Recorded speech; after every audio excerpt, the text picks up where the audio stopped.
Prestamos aos romanos um desserviço quando fazemos deles heróis, e também quando os demonizamos, mas prestaremos um desserviço a nós mesmos se deixarmos de levá-los a sério.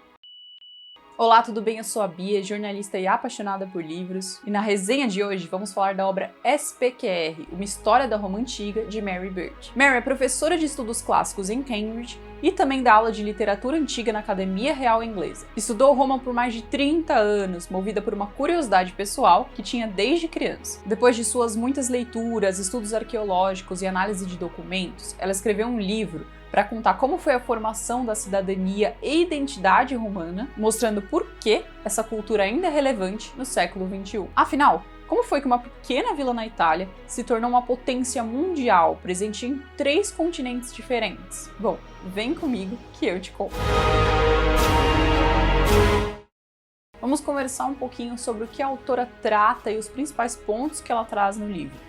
Bom, você provavelmente já ouviu a história mítica da fundação de Roma. Existem diversas versões dessa narrativa, retratadas em escritos diferentes. Ela começa com Rômulo e Remo, gêmeos que teriam sido abandonados e depois encontrados por uma loba que os amamentou. A versão de Lívio, estudioso que viveu séculos depois, relata que Rômulo e Remo, na verdade, eram filhos da sacerdotisa Reia, que vivia na cidade de Alba Longa. O pai de Reia, o rei Númitor, sofreu um golpe de estado pelas mãos do próprio irmão, Amulio. Amulio, então, obrigou o rei a se tornar sacerdotisa, ou seja, tomar ali o voto de castidade, isso tudo para que Númitor não tivesse descendência. Mas o que ele não sabia é que Reia já estava grávida. Alguns relatos, algumas versões, dizem que na verdade ela engravidou do deus Marte. Quando os gêmeos nasceram, Amulio mandou que eles fossem jogados no rio Tibre. Mas, graças a soldados que não seguiram completamente as instruções e colocaram os meninos em um cesto ao invés de diretamente na água, esse cesto acabou sendo levado até a margem e eles sobreviveram. Ali, uma loba apareceu em seu auxílio, os amamentando, até que eles fossem encontrados por um casal. Esse casal consistia no pastor Fausto e sua esposa, que cuidaram deles até a juventude como se fossem seus filhos. Anos depois, com ambos já adultos, uma das versões relata que Remo teria se envolvido em uma briga com seus vizinhos, que foram até Amulio e o denunciaram. Ele acabou então preso pelo rei. Essa circunstância fez com que Fausto revelasse a Rômulo toda a verdade da sua origem. Ele então marchou para o castelo, depôs o rei, salvou o seu irmão, devolveu Alba Longa Númitor, seu avô. Númitor recompensou seus netos, dando a eles o direito de fundar uma cidade nas redondezas. E foi assim que os dois partiram para fundar Roma. Mas nesse processo, os dois começaram a brigar entre eles. Rômulo teria escolhido as Colinas Palatinas como lugar principal, enquanto Remo teria escolhido a Colina Ventina. No meio de várias discordâncias, Remo partiu para cima de Rômulo, que o matou, tornando-se então o único chefe e fundador da cidade, a qual deu o seu nome. Após a morte de Remo, entendeu então que precisaria chamar outras pessoas para povoar o lugar que só tinha seus conhecidos. Ele então chamou escravos, banidos, refugiados e todo tipo de pessoa que poderia estar procurando por um lugar para habitar. Para realmente estabelecer aqueles assentamentos, ele foi até os povos vizinhos, então os latinos e sabinos, e propôs uma aliança, que eles dessem as suas filhas para casar com os habitantes de Roma, formando ali famílias. Proposta essa que foi negada. Ele então fez como que uma celebração de inauguração da cidade, convidou todos esses povos que foram. Mas, no meio da festa, deu sinal para que os seus homens sequestrassem as moças de quem gostassem para tomar elas como esposas, à força. Isso desencadeou uma série de batalhas, os latinos voltaram para recuperar suas familiares e acabaram derrotados, mas os sabinos, por outro lado, conquistaram grande vitória. Isso fez com que Rômulo ficasse desesperado, e além da conta que estava ali em um terreno, onde ele fez uma prece para a deusa Júpiter pedindo coragem para voltar e continuar lutando. Caso eles vencessem, ele ergueria ali um templo a Júpiter. Sim, o famoso templo de Júpiter em que Cícero, séculos depois, fez os seus discursos, apesar de não ter ali muitas evidências arqueológicas que comprovem ou apontem para esse fato. Bom, até hoje os historiadores e estudiosos de Roma tentam entender de onde veio essa história mitológica. Talvez de uma influência de Caim e Abel. Não se sabe. Só intui-se que ela foi criada muito posteriormente como uma forma de dar uma origem gloriosa e corajosa a Roma.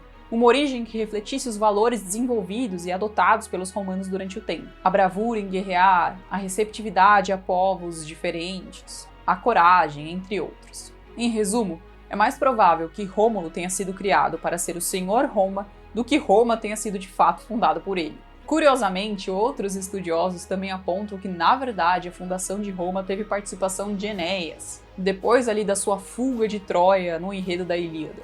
Então, após conduzir o seu filho Ascânio pela mão, ele teria chegado à península e entendido que o seu destino era refundar a sua cidade natal ali. Para conseguir encaixar tudo isso, então a história de Rômulo com a de Enéas, ele passou a ser considerado o fundador de Lavínia, uma cidade ali perto, e seu filho, o fundador de Alba Longa. Para costurar tudo isso, alguns estudiosos inventaram vários reis de Alba Longa para cumprir esse espaço entre a vinda de Enéas e a fundação de Roma no século 8 a.C.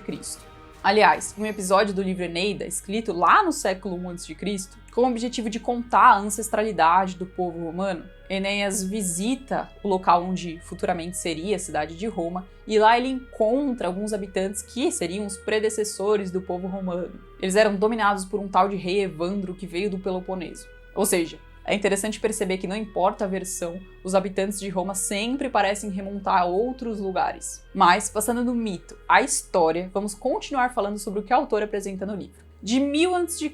a 600 a.C., a Península Itálica era muito variada. Havia povos independentes com tradições e línguas diversas. Os etruscos ficavam no norte, os latinos, sabinos e samnitas mais ao centro e os oscanos ao sul. Além disso, o sul também contava com assentamentos gregos, então cidades como Nápoles foram fundadas por imigrantes gregos. Já a fundação de Roma, como falamos, aconteceu no século 8 a.C.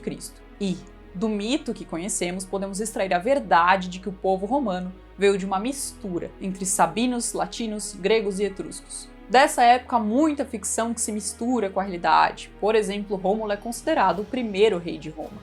Mas, de qualquer maneira, o que temos certeza é de que os etruscos e sabinos dominaram essa região, com alguns dos monarcas romanos vindo desses povos. Aqui, o caráter da monarquia romana é muito diferente da perspectiva monárquica que a gente tem hoje. O rei era possivelmente um líder militar destacado e, contrariando alguns relatos, a autora afirma que nessa fase Roma devia ter cerca de 20 a 30 mil habitantes. O controle da cidade era efetivado em 3 poderes: o rei, o senado e o povo. Ao rei cabia função militar e religiosa. Ao senado, que vem da palavra senex, que significa anciãos, era o conselho do rei, que tomava decisões em sua ausência e elegia um novo rei com a anuência do povo. O povo, por sua vez, era dividido ali em 30 cúrias. Dos 7 reis que presidiram a monarquia em Roma, 3 supostamente foram assassinados, um foi fulminado por um raio e o outro foi expulso. Depois de Rômulo, os mais famosos foram Numa e Sérvio Túlio. Numa, de origem sabina, criou as instituições religiosas romanas. Por isso foi considerado meio que o pai da religião romana. Ele também desenvolveu o calendário, que contava ali com ciclos solares e lunares. Já Sérvio Túlio organizou a cidade, construiu muralhas, criou o censo e dividiu também o exército. De acordo com relatos, esse exército era dividido em centúrias, 193 delas, que eram diferenciadas segundo o tipo de equipamento usado na guerra, o que tinha relação direta com a distinção de riqueza feita ali no censo. A partir do topo, havia 80 centúrias da primeira classe que contavam com o kit completo.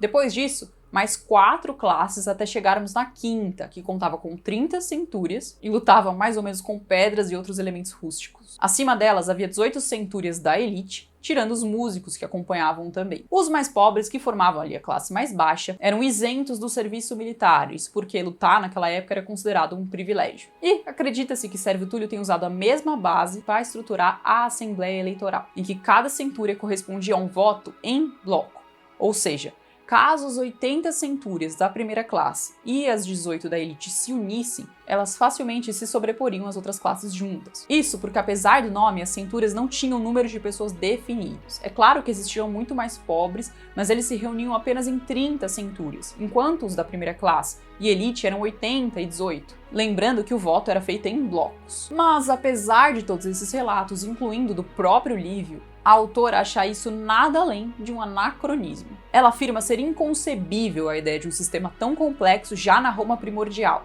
e que isso, na verdade, é uma tentativa de estudiosos que vieram muito depois de jogar para trás invenções que foram feitas ao longo do tempo. Sérvio com certeza criou o censo e fez ali alguma base para a divisão, mas ela não contava com todas essas complexidades, como veio a contar muito depois. Além disso, também existem várias versões sobre quem foi o Sérvio Túlio. Em uma delas, ele chegou ao trono graças à ajuda da mulher do rei, Tanaquil. Ela teria previsto que ele seria um grande homem e dado a sua própria filha a ele em matrimônio. E, quando o rei, que estava ali vigente, acabou adoecendo e morrendo, ela escondeu o fato, disse que ele ainda estava doente ao povo e colocou o Sérvio Túlio como regente, como se ele tivesse sido escolhido pelo rei. Bom, quando ela de fato anunciou a notícia oficial de que o rei tinha morrido, Sérvio acabou parecendo um sucessor natural, já que tinha sido apontado pelo próprio predecessor. Mas, como eu falei, existe uma narrativa alternativa. Nela, Sérvio era um aventureiro, seguidor fiel de Cílios Vivena. Quando expulso da Etrúria por uma mudança ali de sorte, ele pegou os principais soldados da milícia de Cílios e veio até Roma, tomando a colina Celiana, que tem nome devido a seu líder. Depois disso, ele teria assumido o trono e trocado seu nome original de Mastarna para Sérvio Túlio. Não sabemos qual dessas versões é real, ou se mesmo é um misto das duas. Sabemos, porém, que o último rei, Tarquínio Soberbo, chegou ao trono assassinando Sérvio Túlio, que era ninguém menos que o seu sogro. O maior feito de Tarquínio como rei foi construir a Cloaca Máxima, um sistema de drenagem dos pântanos que joga ali todos os dejetos no rio. E, pasme, existe até os dias de hoje. Em meados de 509 a.C., Tarquínio sofreu um golpe de estado, sendo expulso de Roma, colocando fim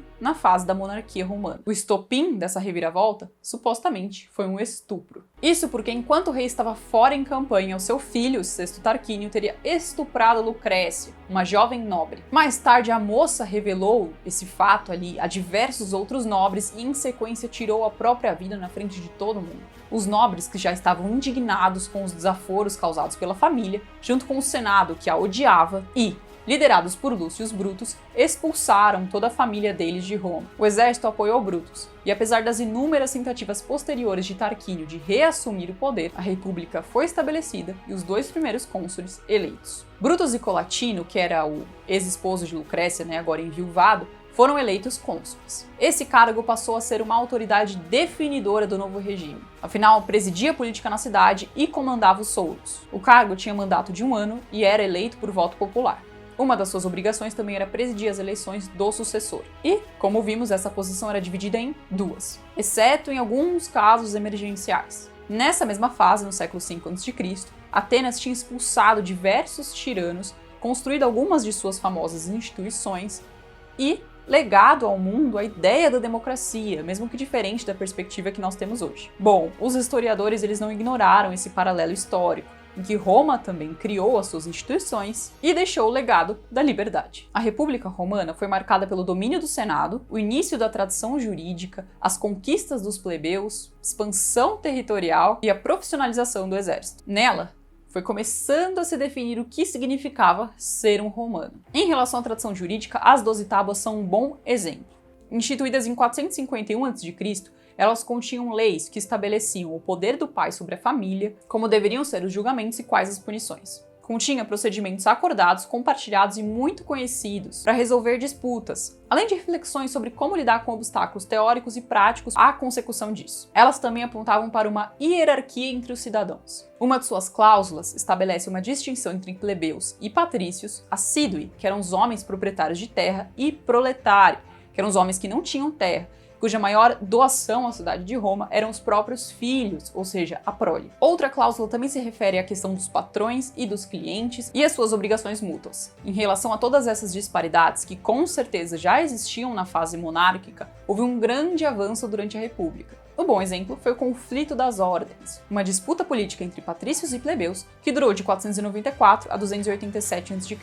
Em 494, já atormentados por suas dívidas e falta de direitos ou liberdades, os plebeus fizeram sua primeira passeata pela cidade. Essa pressão, entre outros atos, desencadeou em uma série de concessões feitas pelo governo que foi, aos poucos, mudando a estrutura romana. 200 anos mais tarde, já existiam poucos privilégios que distinguiam plebeus e patrícios.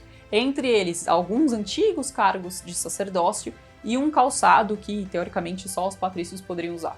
Entre as reformas, a primeira foi a nomeação de representantes oficiais, conhecidos como tribunos do povo ou tribuni plebis, para defender os seus interesses. Em meados de 367, foi também decidido que uma das vagas para cônsul poderia ser aberta aos plebeus, e alguns anos mais tarde, aceitou-se que ambas as vagas poderiam ser preenchidas por eles, caso eleitos. Criou-se também uma assembleia exclusivamente para plebeus. Assim como a Assembleia das Centúrias, ela foi organizada pelo sistema de votos em bloco, mas os seus detalhes técnicos eram um pouco diferentes. Essa divisão ela não se baseava em hierarquia de riqueza, mas sim localização geográfica. As pessoas então eram divididas em tribos.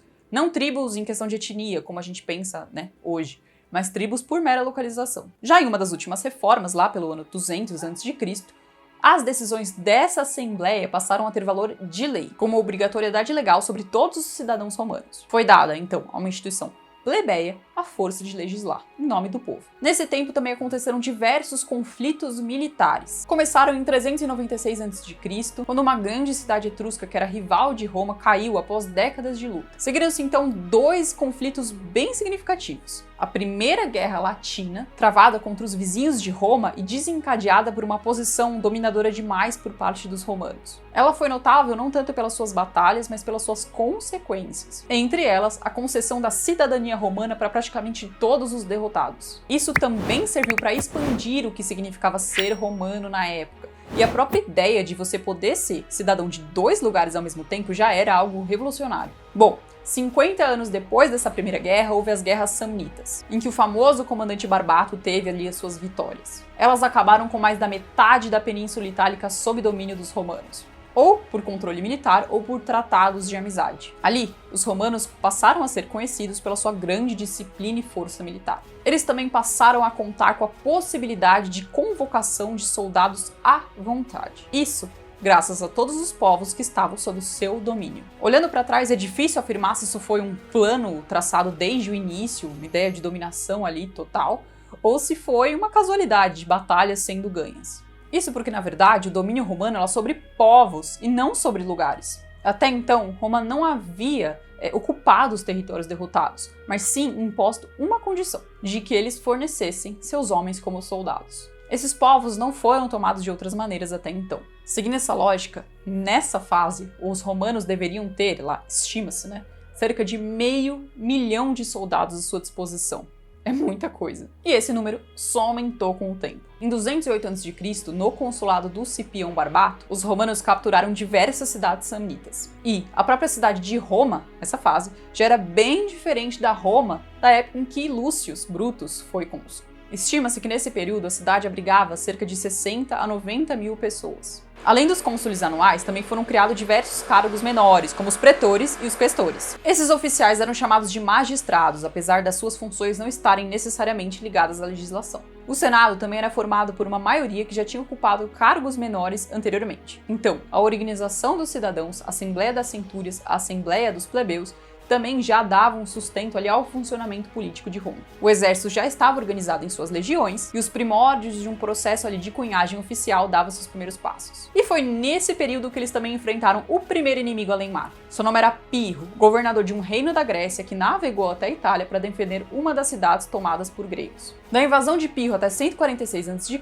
quando os romanos finalmente puseram fim em Cartago e Corinto, houve uma guerra mais ou menos contínua, envolvendo Roma, Península Itálica e além-mar. As guerras púnicas tiveram como causa a rivalidade entre Cartago e Roma, uma briga pela hegemonia política, marítima, comercial e militar. A primeira delas se desenrolou em 264 a.C., com uma intervenção romana em Messina, região da Sicília tomada pelos cartaginenses. Cartago, é importante reforçar, que era a potência marítima da época. E os romanos só conseguiram lutar com eles porque tiveram depois a ajuda dos gregos para construir barcos e também tiveram a ideia de colocar pontes entre as embarcações deles e dos cartaginenses, o que permitia que eles tivessem ali um combate corpo a corpo, o que era sua especialidade. Roma venceu, conquistou Sicília, Sardenha e Córcega. Apesar disso, os grandes custos da operação ali, de manter uma guerra contínua por tanto tempo já apareciam. E as próprias moedas de bronze romanas pararam de ser fabricadas com 300 gramas e passaram a 50. O governo também solicitou que os próprios romanos pagassem diretamente pelo equipamento do exército. Estima-se que algum desses pontos problemáticos, Roma só conseguiu continuar lutando por causa do seu incrível contingente de soldados e também pelas humilhantes taxações que eles passaram a impor às suas províncias. A Segunda Guerra Púnica ficou famosa pela travessia dos Alpes, feita por Aníbal, o líder de Cartago. Aconteceu quase toda, então, em território romano. Mas os cartaginenses, apesar de terem conquistado várias vitórias em batalhas, sofreram um revés quando Roma teve a ideia de ir e atacar Cartago. Ele então teve que voltar para defender a sua cidade e acabou derrotado na Batalha de Zama. Já a Terceira Guerra Púnica aconteceu entre 149 e 146 a.C.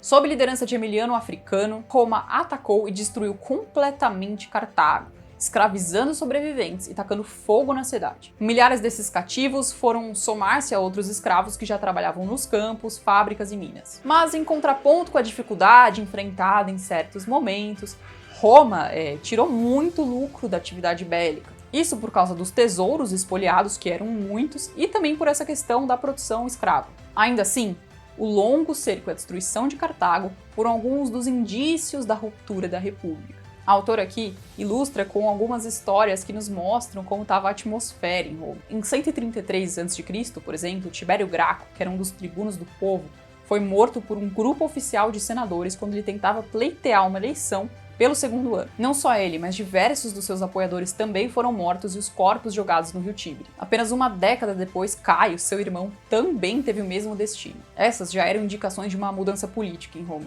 E os vários conflitos que se seguiram também podem ser enxergados como um só. Em 91 a.C. foi declarada guerra contra um grupo de italianos chamado Sossi. Em 2 anos de luta, os romanos conseguiram vencer, mas as baixas de ambos os lados foram muito graves. Um dos generais envolvidos, Lúcio Cornélio Sulla, foi o primeiro cidadão a marchar contra a própria cidade. Nascido de uma família patrícia, ele havia sido cônsul em 88. Mas alguns conflitos no Oriente fizeram com que ele pedisse por um comando militar e fosse lutar. Quando voltou, vitorioso, em 83 a.C., resolveu marchar contra a própria cidade, ou seja, contra Roma, porque ele dizia que ela estava infestada de seus inimigos políticos. Foram mais 2 anos de lutas intensas. E em 82, ele acabou arquitetando a sua própria eleição como ditador. O cargo de ditador ele era emergencial e conferia poder em termos temporários, para se poder ali lidar com uma crise específica. Nessa época, a última vez que o cargo de ditador tinha sido ocupado foi durante uma eleição que precisava acontecer e nenhum dos cônsules conseguiu chegar à cidade a tempo. Bom, a ditadura que Sulla implementou foi bem diferente dessa. Não tinha limite de tempo, deu a ele amplos poderes e também fez com que ele ficasse imune a processos. Ele fez diversas reformas ruins, entre elas dobrou o tamanho do Senado, expandiu ali os seus privilégios, definiu que qualquer um com cargo de questor, por exemplo, poderia tornar-se senador automaticamente, enfim, ele bagunçou ali toda a estrutura romana. Também eliminou os direitos dos tribunos de criar legislação e de fazer algum tipo de veto. Em 79 a.C., porém, ele acabou renunciando para se aposentar e logo depois faleceu.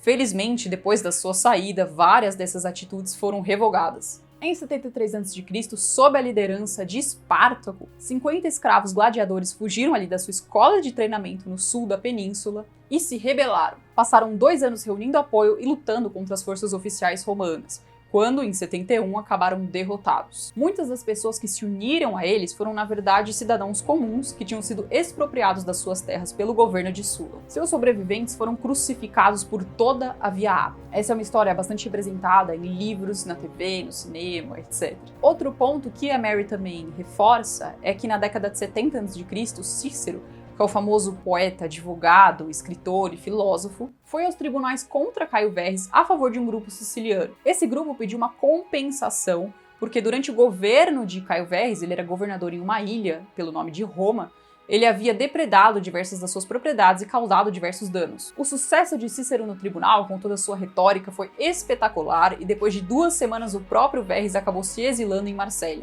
Isso já demonstra que uma preocupação com essa questão de indenização, de compensação e também como diversos governadores, diferente do que a gente falou lá atrás, que não houve ocupação, bom, aqui já diversos governadores romanos faziam mau uso do seu poder nesses locais. Além disso, outro ponto que evidencia essa ruptura da República para Mary Beard é a briga entre Cícero e Catilina, que aconteceu em 63 a.C. Roma aqui já era uma grande metrópole com cerca de 1 milhão de habitantes, mas ainda assim era capaz que uma pessoa que viesse de Alexandria ou de Atenas achasse a cidade feia ou no mínimo inexpressiva. Isso porque a maioria das construções ainda eram feitas com tijolos e pedras, formando uma espécie de labirinto de ruas. O mercado de aluguel de cortiços estava em alta, fornecendo lugares péssimos para as pessoas alugarem, e as casas das famílias ricas, que contavam com mobília grega, elas eram vistas com estranheza pela maior parte da população. Bom, nesse cenário, Catilina era um homem que vinha de uma família aristocrática, que já tinha tradição política, mas que estava à beira da falência. Ele foi morto em batalha após ter sido acusado de tramar para depor políticos eleitos pelo povo e também tacar fogo em Roma. Cícero, com seu grande talento retórico, se gabava de ter descoberto o plano a tempo e salvado a cidade. Mas como será que ele descobriu essa conspiração?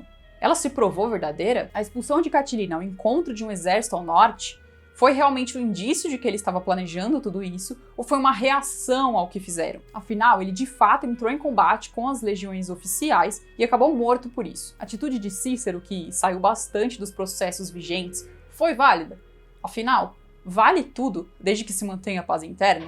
Essas foram algumas das reflexões que surgiram desse conflito. Catilina não teve ninguém para falar ao seu favor e também não teve oportunidade de se defender. Foi expulso da cidade sem um julgamento justo e acabou morto. Apesar de não termos documentos sobreviventes que provem o que de fato aconteceu, documentos dos dois lados, o que temos são muitos relatos sobre o Cícero. Seus discursos transcritos são vendidos até hoje na internet. Aliás, não existiu ninguém na antiguidade com uma vida tão amplamente bem documentada, talvez até Agostinho. Por meio dos seus escritos e cartas, além de documentos de outras pessoas também, descobrimos muito da história de Roma. Inclusive, que a sua própria trajetória acabou 20 anos depois, em fracasso. Enfim, outros documentos apontam que ele foi assassinado após as guerras civis que aconteceram com a morte de Júlio César. Embora Cícero achasse que em seu conflito com Catilina ele estava salvando o regime romano, salvando a república, o governo, da forma como ele conhecia, estava com os dias contados, de qualquer forma. Seu assassinato apenas pressagiou uma revolução que acabaria com um autocrata no governo e o império. Mas vamos entender um pouquinho melhor esse conflito antes de falarmos sobre essa parte. Como falamos, Catilina vinha de uma família bastante distinta e com tradição política. Havia sido eleito por uma série de cargos menores e em 63 ele tentava ser eleito para o consulado. Também estava próximo da falência, como a gente falou. Mais tarde, após a sua morte, após a sua expulsão, foram atribuídos a ele diversos crimes, como um suposto assassinato da primeira esposa e etc. Mas o que a gente sabe com certeza é de que o que havia levado à falência era a tentativa constante de se eleger. Naquela época, uma campanha podia ser muito custosa. Os que fossem bem-sucedidos poderiam até recuperar esse dinheiro graças às suas regalias do cargo, ou mesmo de forma ilegal. Mas os que fracassassem só se enfiariam em mais dívidas, que foi o caso de Catilina. Ele foi derrotado em 63 e 64. De acordo com seus acusadores, seria essa situação financeira que o fez se rebelar e juntar ali, reunir um exército de pessoas que se sentiam assim como ele. Ele teria até, de acordo com essas pessoas, prometido que caso fosse eleito cônsul, quitaria suas dívidas. Seria ele uma espécie de Ciro Gomes moderno?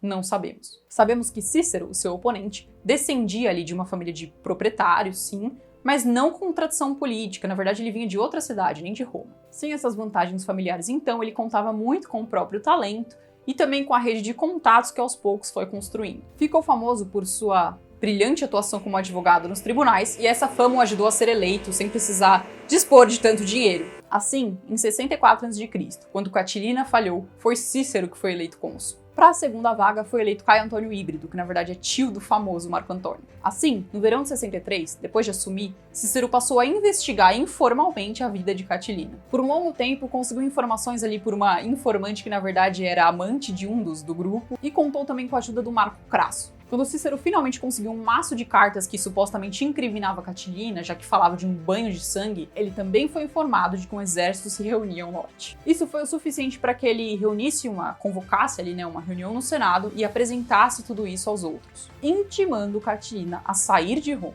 Em novembro, um mês depois, ele expôs ali todos os dados que conseguiu reunir e não deu a Catilina a oportunidade de falar ou se defender. No mesmo dia, Catilina saiu da cidade e se juntou a esse agrupamento de pessoas ao norte. Enquanto isso, Cícero armou ali toda uma operação para pegar os que tivessem participado ali e ainda estivessem em Roma. Seguiram-se várias prisões e revistas até que um dos homens acusados ali teve armas encontradas dentro da sua casa. Isso, de novo, foi o bastante para Cícero, que fez uma reunião ali no Templo da Concórdia e mandou executar a todos, sem julgamento. Em poucas semanas, as legiões também derrotariam as forças ao norte e matariam Catilina. Depois desse conflito, Cícero foi nomeado Pater Patria, o pai da pátria, um título bastante lisonjeiro.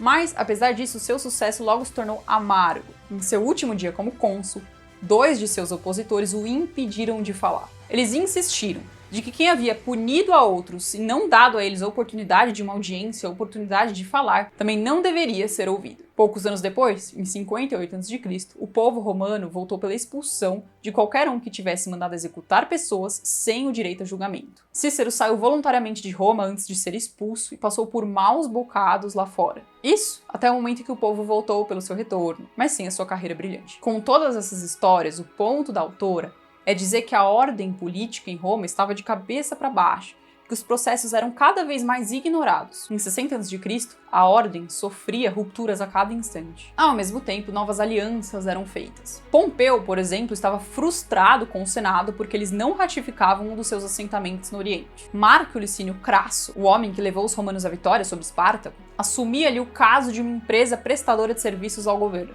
Essa empresa havia pedido uma quantia muito alta para fazer a coleta de impostos e o papel de Marco era renegociar com o Estado. Já Júlio César tinha em mente negociar a sua eleição como cônsul no ano seguinte, além de obter um comando militar no qual ele já estava de olho. Nesse cenário, o apoio mútuo pareceu a melhor opção para os três. Assim, Júlio César, Marco Licínio Crasso e Pompeu se uniram em um acordo informal para lançar mão da sua influência combinada. Esse arranjo se chamou de Bando dos Três, ou Primeiro Triunvirato, e durou cerca de 10 anos. Júlio César foi então eleito cônsul em 59 a.C.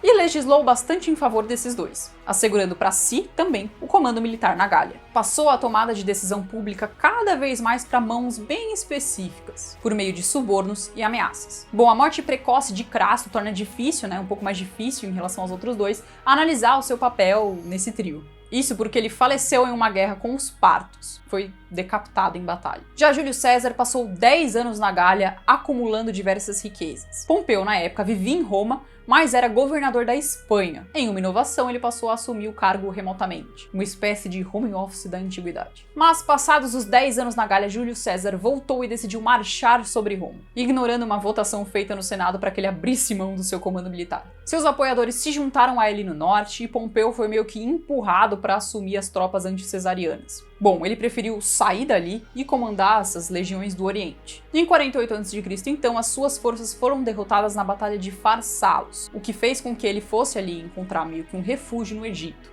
Mas ao contrário do que tinha pensado, que seria bem recebido, ele acabou decapitado por um grupo político que queria ficar bem na fita com Júlio César. Ao contrário também do que eles tinham pensado, Júlio César, ao ver a cabeça de Pompeu decapitada, teria chorado copiosamente. E, ao invés de começar ali a chacinar todo mundo que tinha feito aquilo, ele na verdade apoiou o grupo rival político, que envolvia uma tal de Cleópatra.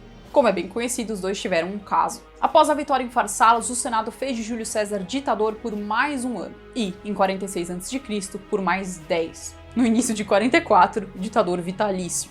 Quando voltou a Roma, na verdade, ele estava planejando uma vingança pela morte de Crasso lá no Império Parto, até que um grupo de 20 senadores o assassinou. Mas para entender melhor o que levou a essa cena, a gente vai ter que olhar um pouquinho para a situação de Roma naquela época, também para os problemas que os romanos enfrentavam. Um deles era a falta de um anteparo para conter a violência que corria solta. Essa exposição constante a atitudes violentas fazia com que até os políticos sentissem medo de propor mudanças e fazer propostas. Além disso, a falta de estrutura para lidar com um exército que tomava proporções cada vez maiores e a questão do que fazer com também a quantidade cada vez maior de cidadãos romanos. Isso era de fato preocupante, mas ainda assim, os problemas trouxeram aos poucos algumas reflexões, e com elas vieram alguns códigos práticos para elaborar um pouco melhor esse domínio. Em meio a tudo isso, César também teve os seus acertos. Ele mesmo propôs algumas inovações, como a medição do tempo. Antes, o calendário romano tinha 355 dias, e os sacerdotes acrescentavam um mês de tempos em tempos, para mantê-lo alinhado com as estações naturais. Mas sabe-se lá por quê, eles andavam falhando muito nesses cálculos. O resultado era que as festas da colheita acabavam caindo em uma fase em que os campos ainda cresciam. Mas, usando ali todo o conhecimento que ele aprendeu em Alexandria, César corrigiu esse erro e estabeleceu o ano com 365 dias, com um dia adicional inserido ali no final de fevereiro a cada 4 anos. Ele também criou colônias além-mar para os pobres romanos que não tinham terras. Isso também fez com que a entrega de trigo, que era feita ali pelo governo, diminuísse um pouco. Parte da sua marca também foi a clemência, ou o perdão. Em diversas ocasiões ele abriu mão de revidar militarmente, como era o padrão na época, e concedeu ali a clemência aos seus opositores, desde que eles parassem de se opor. Bom, acredite ou não, esse ponto em especial gerou bastante polêmica. Isso porque em uma república, um cônsul não deveria ter o poder de retirar uma punição de alguém que a merecia. Na verdade, isso era algo considerado bastante monárquico. Sua morte em 44 a.C. pelo grupo de senadores, incluindo também Marco Brutus, o anterior protegido de César, marcou o início de uma nova era para Roma. Naquela noite, Brutus e Cássio saíram da cidade, mas não foram destituídos dos seus cargos políticos. Na época, Cícero propôs que o Senado ratificasse as decisões de César em troca da anistia aos assassinos. Bom, essa frágil manobra funcionou por um tempo.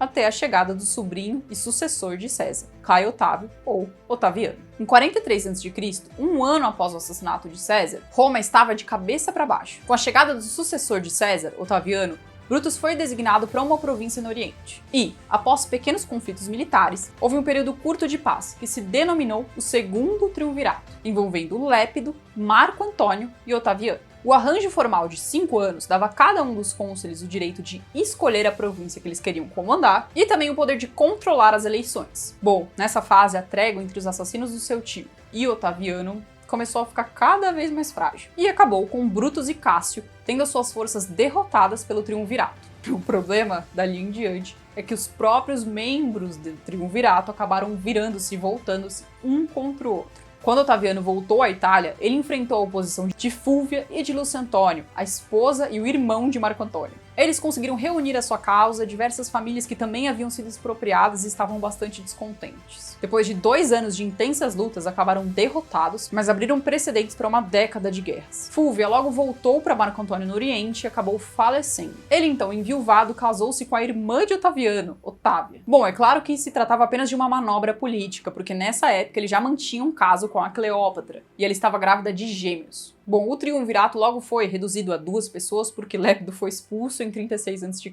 E, na hora do duelo entre os 2 finalistas, ali Marco Antônio e Otaviano, não havia muita dúvida sobre tudo o que estava em jogo. Os 2, anteriormente, tinham repartido o mundo mediterrâneo entre eles. Otaviano no ocidente, Marco Antônio no oriente. Marco Antônio então se divorciou da Otávia. Enquanto isso, lá em Roma, Otaviano começou a ler trechos ali do testemunho de Marco Antônio como forma de o incriminar, acusando-o de ter se tornado uma espécie de estrangeiro em favor do Oriente. Ali, nesses trechos, ele apontava que eram só indícios de que, caso ele ficasse no poder, ele transferiria a capital de Roma para o Oriente, adotando todos os seus costumes, entre outros pontos. Bom, dados os recursos, a melhor aposta seria em Marco Antônio, porque ele não só tinha os seus, mas também os de Cleópatra a seu favor. Mas ele acabou perdendo a primeira batalha e depois disso recuou. A vitória fácil de Otaviano foi na verdade mérito de Agripa, o seu comandante que resolveu cortar a forma de suprimento ali dos soldados de Marco Antônio. Bom, talvez também de alguns desertores que acabaram dando informação ao exército inimigo, e também, quem sabe, do próprio Marco Antônio e Cleópatra que acabaram fugindo do lugar. No ano seguinte, Otaviano viajou até Alexandria e terminou o serviço. Marco Antônio acabou apunhalando a si mesmo após a derrota. Uma semana depois, foi seguido por Cleópatra no suicídio por meio de uma picada de cobra que teria entrado no quarto escondida em um cesto. Essa história até hoje é bastante controversa. Isso porque é fácil pra gente supor que para Otaviano, Cleópatra era melhor morta do que viva. Cesariano, um adolescente que alguns apontavam como suposto filho de César, também foi morto aos 16 anos. Vitorioso, Otaviano voltou a Roma. Após essa vitória sobre Marco Antônio e Cleópatra, ele estava em posição de governar a república inteira sob um principado não oficial, porém chegou a isso através de medidas gradativas de aumento do seu poder. Para isso, cortejou muito o Senado e o povo, confirmando teoricamente algumas das tradições republicanas de Roma para não bater de frente e não parecer que ele mesmo estava aspirando a uma ditadura. Foi em 28 a.C. que ele se denominou Augusto, o que significa algo como o Redentor. Ele restaurou a fachada ali de república livre, investindo no Senado romano. Tentou encaixar ali os seus poderes em cargos já existentes, o que significou ser eleito cônsul diversas vezes seguidas. Porém, na prática, ele manteve seu poder autocrático, como um ditador militar que controlava o Senado e as eleições. Por lei, reteve um conjunto de poderes que deveria ser dos senadores. E, em 20 a.C., assumiu também o poder dos tribunos sem o tribunato e os privilégios de um cônsul sem o consulado. Ele também criou o primeiro programa de previdência pública do mundo, assegurando ali a lealdade do exército e tornando-se algo que nenhum romano havia sido na história: comandante e chefe de todas as forças armadas. Em relação à previdência, ele estabeleceu um período fixo para o trabalho como militar de 16 anos, que depois, um pouco para frente, foi mudado para 20, garantindo-lhes, após o fim desse período, um pagamento fixo ou o equivalente ao valor em terras. Ele também ficou muito famoso por apoiar as produções literárias da época. Nomes como Virgílio e Horácio constam na sua folha de pagamento. Augusto também rejeitou títulos monárquicos porque eles eram mal vistos pelos romanos. A monarquia era algo que havia ficado para trás, e povos que tinham monarquia eram vistos pelos romanos como atrasados ou inferiores. Então, ao invés disso, se autodenominou o primeiro cidadão do Estado, o príncipes. O quadro resultante acabou sendo o Principado, a primeira fase do Império Romano. Com o que herdara de César, Marco Antônio e Cleópatra, além dos próprios espólios de guerra, Augusto reuniu uma fortuna e, curiosamente, não traçou nenhum tipo de limite entre o que era dele e o que era do Estado. Dessa forma, ele pôde tomar diversas atitudes populistas e se autodenominar o benfeitor do povo. Em sua obra autobiográfica, Augusto também conta que ele aproveitou as pedreiras italianas para reconstruir a cidade degradada, com o imenso novo fórum, o imenso senado. Mas, apesar dessas medidas parecerem boas, algumas delas tiveram resultados não tão bons assim, como a questão da previdência, que logo se mostrou insustentável. Além disso, para o bom funcionamento do governo, alguém deveria ocupar certos cargos, comandando legiões, gerindo as províncias, a questão dos suprimentos e também controlando os comandantes. Então, com o objetivo de conseguir homens leais que pudessem exercer essas funções, ele acabou ampliando diversos dos benefícios dos cargos. Os decretos senatoriais, por exemplo, que antes tinham uma forma de conselho, acabaram se tornando leis, decretos obrigatórios, o que se tornou uma das principais formas de legislação romana. Outro ponto interessante é que em 9 d.C. a expansão romana cessou. Enquanto acontecia a estabilização das conquistas na Germânia, o comandante Públio Quintino Vário perdeu 3 legiões em uma batalha na floresta, que ficou conhecida como a Batalha de Teutoburgo, relatada na famosa série Os Bárbaros. O inimigo vitorioso foi Armínio ou Hermann, dependendo ali da língua, um homem que servia os romanos e em quem eles confiavam. E foi esse desastre que fez com que Augusto se retirasse e fizesse cessar as expansões. Curiosamente, ao morrer, ele também deixou uma orientação para que os romanos não fossem mais atrás disso. Em questão de sucessão, Augusto não teve filhos homens. Ele tinha Júlia, a filha que foi um fruto do seu primeiro casamento. A sua segunda esposa, Lívia, tinha um filho chamado Druso e estava grávida quando casou-se com ele. A esse bebê, quando nasceu, foi dado o nome de Tibério. Júlia então acabou virando pivô dos planos políticos do pai. Ela primeiro se casou com um primo que morreu precocemente e depois com Agripa, um comandante e antigo amigo de Augusto. Bom, infelizmente ele teve o mesmo destino. Por fim, Júlia então casou-se com Tibério, o filho de Lívia. Ele se tornou o sucessor de Augusto. Augusto deixou esse mundo e se tornou um título. Seu rosto foi estampado em um anel, passado de imperador para imperador, e seu sucesso foi um molde de comparação por muitos dos anos seguintes. Quando assumiu, Tibério tentou fazer com que o Senado cumprisse ali as suas funções, mas não conseguiu, isso porque eles não quiseram. Aliás, olhando um panorama geral do Império, o Senado teve diversas oportunidades de reivindicar o seu poder e nenhuma delas ele o fez. Após Tibério, Caio, que também é conhecido como Calígula, o que era um apelido familiar dele porque significa botinhas, foi aclamado em 37 d.C. aos 24 anos. Caio era neto de Júlia por parte de mãe e neto de Lívia por parte de pai. E, após 4 controversos anos no poder, foi assassinado. Ele foi cortado em pedaços por soldados da guarda pretoriana, que deveriam garantir a segurança do regime. E conta-se que quando a sua esposa chegou em casa com a bebê de colo, as duas também foram mortas. Nesse dia, ele havia saído do teatro sozinho e ido até a casa de banhos. Quando atravessou uma passagem entre essa propriedade e o seu palácio, foi assassinado. Com medo do rebuliço causado na cidade pelo assassinato, seu tio, Cláudio, se escondeu. Foi tirado de seu esconderijo pelos mesmos soldados pretorianos, mas, ao invés de morto,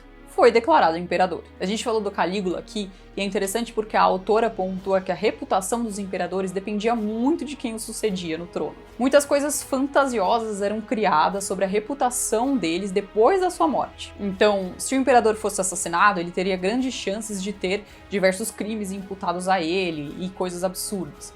Porém, se ele fosse calmamente sucedido por um familiar, ele seria lembrado pela sua generosidade. De qualquer forma, Cláudio ficou famoso por ter conquistado a Britânia e a Escócia. Algumas décadas mais tarde, em 80 d.C., também aconteceu um fato interessantíssimo: a construção do Coliseu. Ele levou 10 anos para ser construído e mais de 100 mil metros cúbicos de pedra. Era o maior local de entretenimento até então. Nos anos que se seguiram, também houve uma imensa expansão dessas construções, de palácios e mesmo da equipe administrativa. As grandes casas e o luxo na cidade aumentaram demais. Logo, as próprias vilas se tornaram palácios suntuosos. Mas esses imperadores foram também herdeiros de alguns dos problemas do modelo criado por Augusto, que, apesar de bastante duradouro, dependia de uma certa dose de equilibrismo. O papel do Senado, por exemplo, a cada ano que passava ficava cada vez mais contestado, e as relações entre imperador e elite estavam abertas demais. Outro ponto era a lei. Então, apesar da competência dos romanos em formular regras e complexidade da sua legislação, ela tinha pouco impacto na vida das pessoas que viviam bem abaixo da elite. Estes quando decidiam recorrer ao sistema, o encontravam completamente abarrotado. Então eles dependiam da sorte de ocasionalmente um acadêmico acabar se debruçando sobre o caso deles. Ainda de acordo com a Mary, o ponto crucial na ruptura ali desse modelo criado por Augusto foi o assassinato do imperador Cômodo em 192 d.C., seguido por intervenções dos pretorianos e das legiões romanas, gerando uma rodada de guerra civil. O número de imperadores dali por diante por si só já é um indício de crise. Entre 193 e 293 d.C., Roma teve 70 imperadores. A cidade estava eclipsada. Aos poucos, os próprios imperadores foram deixando de morar lá e começaram a habitar em outras cidades. Eles passaram então a governar por decretos de longe. O fato deles mesmos terem largado Roma fez com que o Senado também sucumbisse aos poucos. Afinal, não tinha mais sentido nas grandes discussões ou consultas se o próprio imperador não estava lá. A praga também acabou ajudando nessa ruptura e ruína, minando todos os recursos humanos de Roma. E, curiosamente, após uma coordenada perseguição aos cristãos, o império abraçou a religião universal. O imperador Constantino se converteu, sendo batizado ali em seu leito de morte. E, mais pra frente, já no século V d.C., a cidade caiu na mão de invasores em 3 ocasiões diferentes, pela primeira vez em mais de 800 anos. Bom, esse foi apenas um resumão do livro, que é muito mais completo e complexo do que o que eu apresentei aqui. Como você deve ter notado, a autora cessa os seus relatos bem antes do fim do Império Romano. Isso porque ela acredita que já cumpriu com o objetivo do livro aqui, que era explicar um pouco mais sobre a formação do povo romano, a cidadania, etc.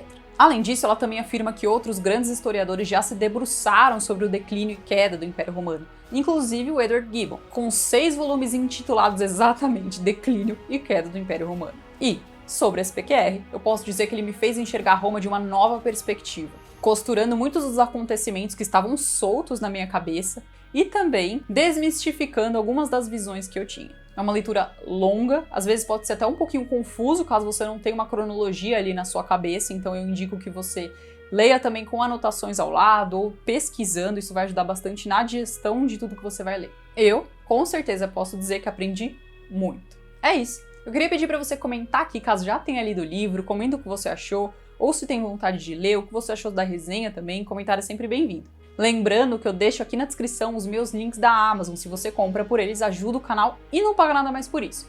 Vou deixar também aqui uma listinha de livros interessantes que falam sobre Roma, não só não ficcionais, como também romance histórico, tem a saga do Imperador, tem muita coisa legal que também pode ajudar você a construir esse conhecimento, por mais que a gente tenha ali que criar uma divisão entre o que é real e o que não é. Me segue lá também no Instagram, @penultimocapítulo, e não deixe de se inscrever no canal caso ainda não seja inscrito. Ative esse sininho para receber notificação dos meus próximos vídeos. É isso, até a próxima!